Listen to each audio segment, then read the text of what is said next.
Sahabat desa, pada video kali ini saya akan berbagi syarat penyaluran dana desa tahun 2021,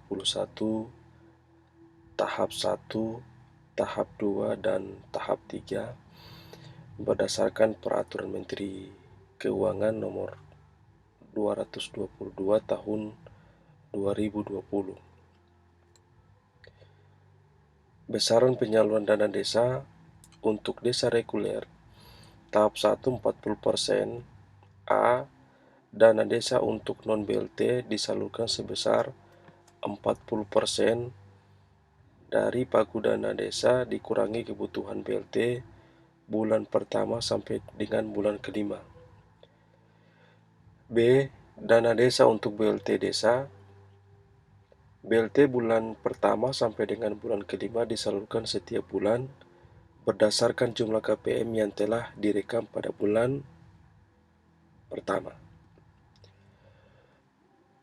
Tahap 2, 40%. A. Dana desa untuk BLT disalurkan sebesar 40% pagu dana desa dikurangi kebutuhan BLT bulan ke-6 sampai dengan bulan ke-10. B. Dana desa untuk BLT desa.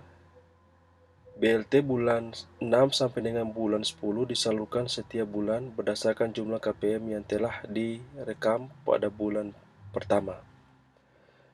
Tahap 3, 20%. A. Dana desa untuk BLT disalurkan sebesar 20% pagu dana desa setelah dikurangi kebutuhan BLT bulan ke-11 sampai bulan ke-12. B. Dana desa untuk BLT desa. BLT bulan ke-11 sampai dengan bulan ke-12 disalurkan setiap bulan berdasarkan jumlah KPM yang telah direkam pada bulan ke-1.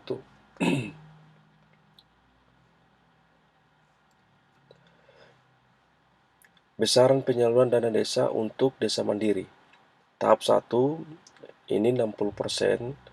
Dana desa untuk BLT disalurkan sebesar 60%. Pagu dana desa dikurangi kebutuhan BLT bulan pertama sampai dengan bulan ke-7. Dana desa untuk BLT desa BLT bulan 1 sampai dengan bulan ke-7 disalurkan setiap bulan berdasarkan jumlah KPM yang telah direkam pada bulan ke-1. Tahap 2, 40%. Dana desa untuk BLT itu disalurkan sebesar 40% dari dana pagu dana desa dikurangi kebutuhan BLT bulan ke-8 sampai dengan bulan ke-12.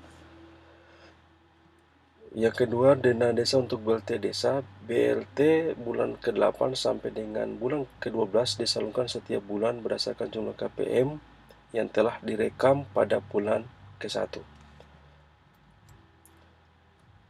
Nah, sekarang syarat penyaluran dana desa non-BLT. Untuk desa reguler tahap 1 itu paling cepat bulan Januari dengan syarat dokumen 1. Perkada mengenai tata cara pembagian dan penetapan rincian dana desa setiap desa. Yang kedua, PBDes. Yang ketiga, surat kuasa pemindah bukuan dana desa oleh bupati atau wali kota. Yang keempat, surat pengantar daftar rincian desa yang dimintakan penyalurannya dari aplikasi Omspam. Tahap kedua, paling cepat bulan Maret. Tahap kedua disalurkan dengan memenuhi persyaratan. Yang pertama, laporan realisasi penyerapan dana capaian keluaran dana desa tahun 2020. Yang kedua, laporan realisasi penyerapan dan capaian keluaran dana desa tahap 1. A. Rata-rata realisasi penyerapan minimal 50%. B. Rata-rata capaian keluaran minimal 35%. Dan yang ketiga, Perdes penetapan KPM BLT dan penetapan tidak terdapat KPM BLT desa tahun anggaran 2021. Yang keempat, berita acara konfirmasi dan rekonsiliasi sisa dana desa tahun 2015 sampai 2019 di Pemda dan disampaikan ke KPPN. Yang berikut Yang kelima, surat pengantar, daftar rincian, ditambah daftar rincian desa yang dimintakan penyalurannya dari aplikasi Omspam. Tahap ketiga, paling cepat bulan Juni dengan memenuhi syarat dokumen 1, laporan realisasi penyerapan dan capaian keluarga dana desa. Tahap kedua,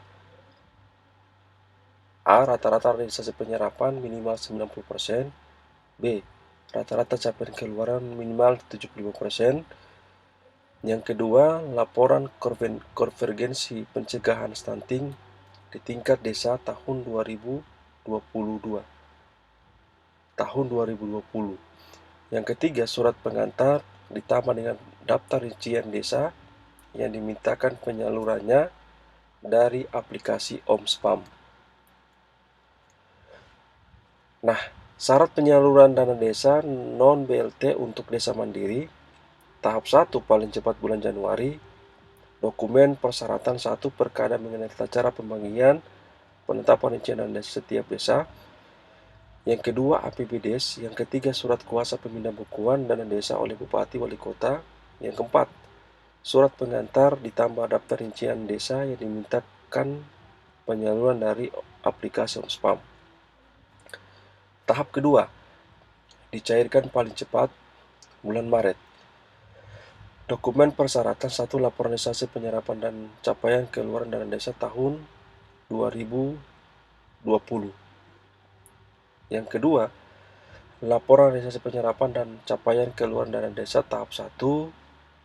A. Rata-rata realisasi penyerapan minimal 50%.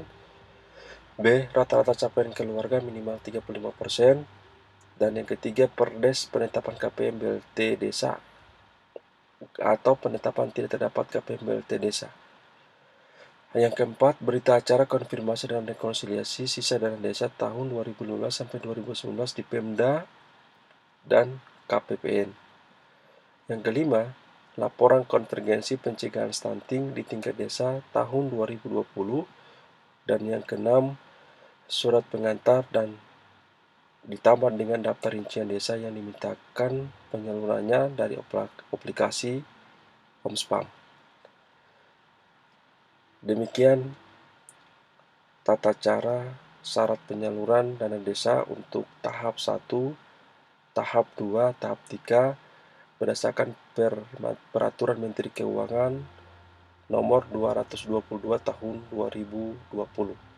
Semoga video ini bermanfaat. Terima kasih. Salam berdesa.